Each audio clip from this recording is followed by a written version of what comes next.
Il-Ministru għat-Trasport, l-Infrastruttura u x-Xogħlijiet Pubbliċi, Chris Bonnet, ħabbar 6 pilastri li se jwasslu biex tittaffa l-konġestjoni ta' traffiku.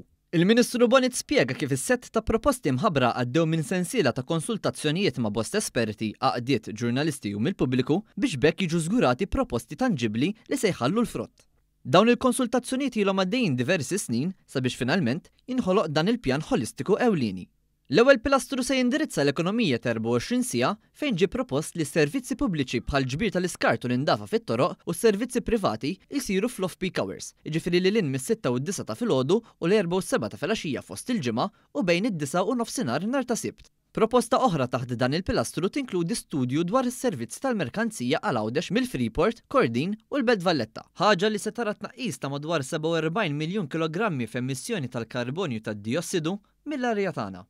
It-tieni pilastru għandu set ta' inċentivi mirati biex jikkonvinċu li żgħażagħ ma jekkwistawx liċenzja tal-karozza u inċentivi oħra sabiex il-ħaddiema jużaw il-karozza privata tagħhom fl-off-peak hours. Ġiet imħabbra wkoll li se tkun qed tiġi riveduta l-Employee Transportation Deduction Act. Għaldaqstant, l-inċentiv għal persuni li jagħmlu użu mill-carpooling se jonqos minn 8 persuni għal 4 persuni. It-tielet pilastru huwa rigward il-faċilitajiet ġodda ta' park and ride fil-qalba tal-lokalitajiet biex titrażżan il-problema tal-parkeġġ.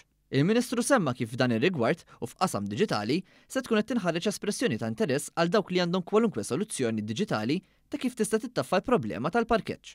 Ir-raba' pilastru li ġie indirizzat huwa trasport pubbliku, fejn il-Ministru ħabbar proposti li għandhom lan li jiġu evalwati rotot ġodda u diretti u reviżjoni ta' rotot kollha, inkluż l-aċċess għal rotot diretti mill-Park and Ride f'Taqali għall-Isptar Mater Dei u l-Università. It-titjib fil-koordinazzjoni tax-xogħlijiet bejn l-entitajiet kollha konċernati u proġetti infrastrutturali huwa l-5 pilastru li ġie indirizzat. Għalhekk ġie propost li jinħoloq kumitat biex jikkoordina x-xogħlijiet infrastrutturali u tittejjeb il-komunikazzjoni ma' residenti. Is-sitt u l-aħħar pilastru jitratta l-mobilità sostenibbli u għal dan il-għan se tkun qed titnieda strateġija nazzjonali għall-mixi u l-użu tar-roti.